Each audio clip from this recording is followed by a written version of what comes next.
Vous vous souvenez du meilleur film Star Wars?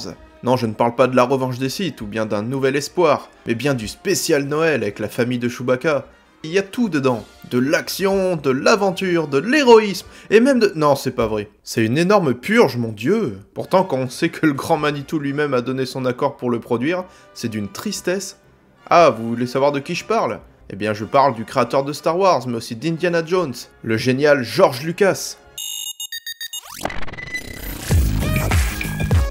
Salut les jeunes, je suis Tillingast, et aujourd'hui on part dans une galaxie lointaine, très lointaine, à la rencontre du cinéaste George Walton Lucas Jr., ou plus simplement appelé George Lucas. Il naquit le 14 mai 1944 à Modesto, en Californie. Ce pionnier du blockbuster moderne a été diplômé de l'Université de Californie du Sud en 1967. C'est en 1971 qu'il écrit puis réalise son premier film, THX 1138. Ce film de science-fiction est basé sur son propre court-métrage de l'époque où il était étudiant. Il travaille par la suite sur American Graffiti en 1973 en tant que réalisateur et scénariste. Il produira le film par sa nouvelle société, la fameuse Lucasfilm.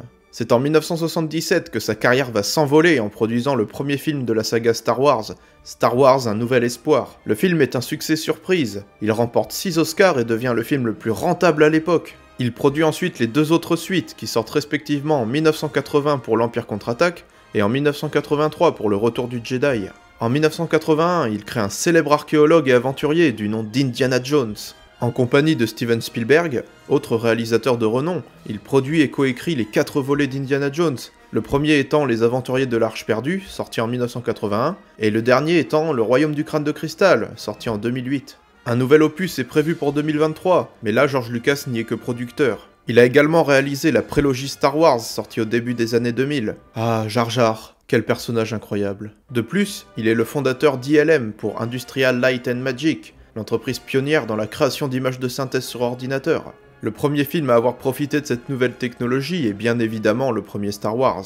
ILM a également travaillé sur de nombreux films comme Terminator, Avengers ou Jurassic Park. Lucas est également le créateur de Pixar en 1979, qui était alors appelé Graphics Group. Tout ce beau monde officiait dans le Skywalker Ranch, un domaine de 3700 hectares situé à Nicasio, à 50 km au nord de San Francisco. Il abrite Lucasfilm et ses filiales. Le domaine et sa société mère Lucasfilm seront vendus à Disney en 2012 par George Lucas, pour la coquette somme de 4 milliards de dollars. Je tenais aussi à préciser que Lucas s'est aussi intéressé au monde du jeu vidéo en créant Lucasfilm Games en 82, et en produisant des classiques comme la série des Monkey Island, ainsi que le génial Rock Squadron 2 sur GameCube, et de nombreux jeux Star Wars. Le studio a fermé ses portes en 2013. Si cette capsule vous a plu, n'oubliez pas de vous abonner et de clocher, vous connaissez la chanson. Quant à moi, je vous retrouve dans une prochaine vidéo. Salut les jeunes!